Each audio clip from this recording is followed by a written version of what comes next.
Hey everyone, this is quite a short review today because this is quite a short book that we're talking about. This is The Café with No Name by Robert Seethaler. In the summer of 1966, Robert decides to realize his dream of opening a cafe when he sees the dilapidated corner cafe in the Carmelite Market Square in Vienna is closing. A war orphan raised by nuns, Robert is a kind and hardworking man, and though his cafe is not in a fashionable part of town, soon it's a place where people can be themselves and find connection.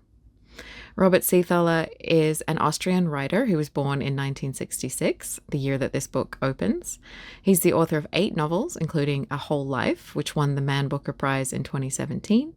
This author is well known and loved in Europe already, where he's a bestseller. And this is his 4th book that's been translated into English.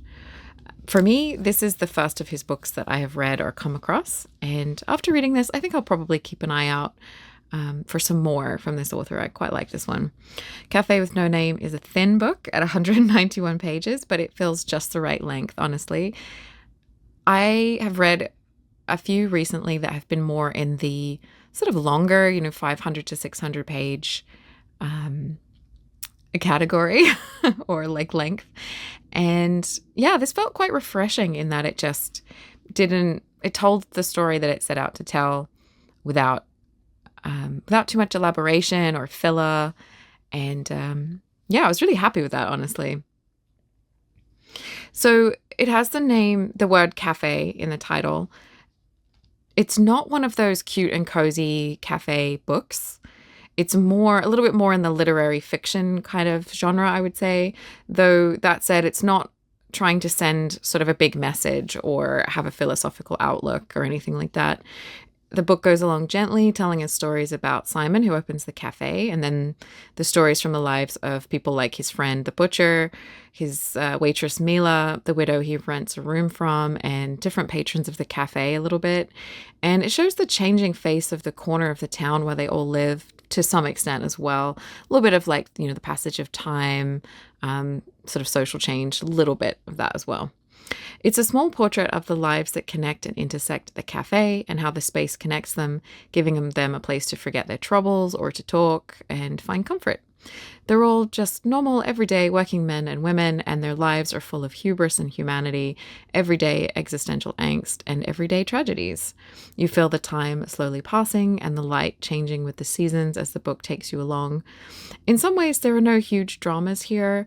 This book feels very down to earth and simple, but it's a lovely read, though it does have its sad moments. I really like this one. It left me feeling a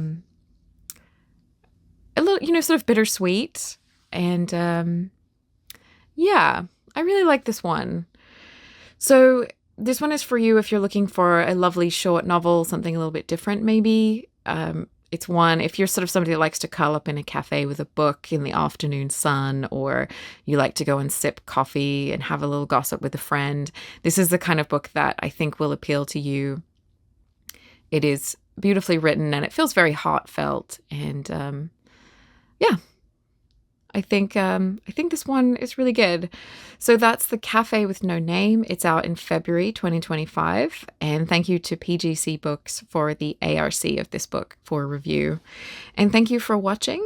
Let me know in the comments if you guys are coffee drinkers or not. And if you are coffee drinkers, what does that mean to you? So for me, over here in North America, it's very much about drip coffee.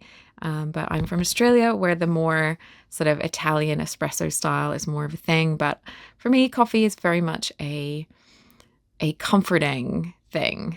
So let me know what that sort of coffee means to you and if you're a coffee or a tea drinker. And thank you for watching, and I will catch up with you guys in the comments section.